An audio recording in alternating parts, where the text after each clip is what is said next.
Hi hello friends, இன்றைக்கி நம்ம வீடியோவில் என்ன பார்க்க போகிறோன்னு பார்த்தீங்கன்னா, நம்ம பெண்கள் வெள்ளிக்கிழமெல்லாம் என்னென்னலாம் செய்யணும், என்னென்னலாம் செய்யக்கூடாது அப்படிங்கிறதாங்க நம்ம வீடியோ. ஸோ நம்ம வீட்டில் செல்வம் நிறைய இருக்கணும், எந்த ஒரு குறைபாடும் இல்லாமல் நம்ம இருக்கணும்னா சில விஷயங்கள்லாம் கண்டிப்பாக இந்த நாளையில் செய்யவே கூடாதுங்க. அது நிறைய பேர் என்ன செய்கிறாங்கன்னா தெரியாமல் செஞ்சிடறாங்க, ஓகேங்களா?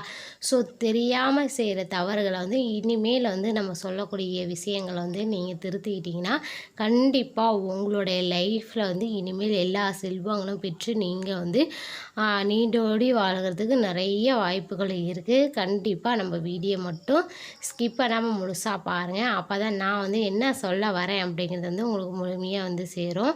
வாங்க நம்ம இப்போ வீடியோக்குள்ளே போயிடலாம். ஃபஸ்ட்டாக பார்த்திங்கன்னா, வெள்ளிக்கிழமை இந்த பெண்கள் நகம் வெட்டவே கூடாது, ஓகேங்களா? கண்டிப்பாக நம்மளுடைய நகம் வெட்டுறதுனால நம்மளுடைய செல்வம் எல்லாம் போயிடும், ஓகேங்களா? அடுத்ததாக பார்த்திங்கன்னா, பெண்கள் எப்போதுமே கையில் கொத்து வளையல் போடுறது, அதாவது கண்ணாடி வளையல் போடுறது தாங்க ரொம்ப ரொம்ப நல்லது. நிறைய பேர் மாடலாக போடுவாங்க. ஸோ அந்தமாரி போகிறத விட்டுட்டு கல்யாணம் ஆன பெண்கள் நம்ம வளையல் சத்தம் வர மாதிரி நம்ம போடணும். நம்ம கணவர்களுக்கு சாப்பாடு வரும்போது அந்த வளையல் சத்தம் அவங்களுக்கு கேட்கணும் அப்படின்னு சொல்லுவாங்க. ஸோ அதனால் பிளாஸ்டிக் வளையல்லாம் நம்ம போடவே கூடாது. அது வெள்ளிக்கிழமை அன்றைக்கி பிளாஸ்டிக் வளையல் போடுறதோ இல்லை வளையல் இல்லாமல் வெறுங்கையே இருக்கிறதோ அந்த மாதிரி தவறுகள்லாம் விட்டுறணும், ஓகேங்களா? அடுத்தா பார்த்திங்கன்னா, வெள்ளிக்கிழமை அப்பயும் நம்ம உப்பு கடனை யாருக்கும் தரவே தராதிங்க, ஓகேங்களா? இப்போ நம்ம என்ன ஒரு விசேஷம், நம்ம வீட்டில் கல்யாணமாக இருக்கட்டும், வளைகாப்பாக இருக்கட்டும், எந்த ஒரு விசேஷமாக இருந்தாலும் ஃபஸ்ட்டு உப்பு தான் நம்ம எழுதுவோம். ஏன்னா அது சுபகாரியங்களுக்கு நல்லதே அப்படின்னு சொல்லுவாங்க. அதனால் உப்பு தானமாக வெள்ளிக்கிழமை செவ்வாய்க்கிழமை அந்த நாளில் தானமாக யாருக்கும் கொடுத்துறாதீங்க.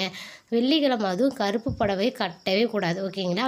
அடுத்தா பார்த்திங்கன்னா, ஊசி நூல் யாருக்கும் கொடுத்துறாதீங்க, ஓகேங்களா? அதுவும் சாயங்கால நேரத்தில் நீங்கள் கொடுத்தீங்கன்னா நம்மக்கிட்ட இருக்க செல்வம் எல்லாமே அவங்ககிட்ட போயிடும், ஓகேங்களா? அடுத்தா பார்த்திங்கன்னா, வெள்ளிக்கிழமை அதுவும் நம்ம பேப்பர்லாம் நிறைய கிழிச்சு போகிற பழக்கமே இருக்கக்கூடாது. குழந்தைங்கள்லாம் செய்வாங்க இல்லைங்களா? ஸோ அந்தமாரி இருந்ததுன்னா கண்டிப்பாக குழந்தைங்களுக்கு சொல்லி அதுமாரி செய்யக்கூடாதே அப்படின்னு சொல்கிறது ரொம்ப நல்லது.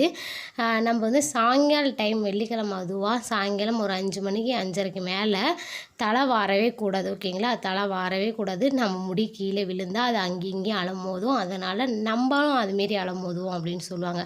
ஸோ அந்தமாரி தவறுகள் நம்ம செய்யவே கூடாதுங்க. அப்புறம் பேன் பார்க்கவே கூடாது. பொழுது இறங்கி நம்ம பேன் பார்க்குறது தவிர்த்திடணும். எண்ணெய் மட்டும் வெள்ளிக்கிழமை அன்றைக்கி கடையில் கூட நம்ம வாங்கவே கூடாது, ஓகேங்களா? நம்ம வீட்டை இல்லையா நாளே பார்த்து வாங்கி வச்சிடணும். அதான் ரொம்ப ரொம்ப நல்லது. எண்ணெய் என்றைக்கும் வாங்கவே கூடாது. நிலவாசல் கதை எப்போதுமே திறந்து வைக்கிது. மாலை நேரத்தில் திறந்து வைக்கிறது ரொம்ப நல்லது. ஏன்னா மாலை நேரத்தில் தான் நம்ம மகாலட்சுமி வீட்டுக்கு வருவாங்க அப்படின்னு சொல்லுவோம், ஓகேங்களா? அந்த டைமில் நிலவாசல் வைக்கவே கூடாது. அடுத்த பார்த்திங்கன்னா, பூ பறிக்கிறது கூடவே கூடாதுங்க. சாயங்கால டைமில் பூ பறிக்கிறது செய்யவே செய்யாதீங்க. அடுத்த பார்த்திங்கன்னா, வெள்ளிக்கிழமை அதுவும் நம்ம ஏதாச்சும் ஒன்று படைக்கவே கூடாது. அரிசி படைப்போம், இல்லைன்னா வண்டு இருக்குதுன்ட்டு மற்ற ஏதாச்சும் ஒரு மளிகை பொருட்கள் இருக்குது அதில் படைச்சி வைப்போம், நல்லது ஆகும் அப்படின்னு சொல்லிட்டு. ஸோ அந்தமாரி தவறுகளை தவிர்த்துறது ரொம்ப ரொம்ப நல்லது, ஓகேங்களா? நான் என்னென்ன இதெல்லாம் சொல்லியிருக்கேன் அப்படின்னு கண்டிப்பாக நீங்கள் ஃபாலோ பண்ணி பாருங்கள். நம்ம வீட்டில் செல்வம் பெருகும், ஓகேங்களா? கண்டிப்பாக நீங்கள் ட்ரை பண்ணி பாருங்கள். இந்த வீடியோ உங்களுக்கு பிடிச்சிருந்தா ஒரு லைக் பண்ணிவிட்டு ஷேர் பண்ணுங்கள், கமெண்ட் பண்ணுங்கள். நம்ம சேனல் மறக்காமல் சப்ஸ்கிரைப் பண்ணிக்கோங்க. தேங்க்யூ. இதை போல் வீடியோக்கள் உங்களுக்கு வேணுன்னா கமெண்டில் கமெண்ட் பண்ணுங்கள். தேங்க்யூ.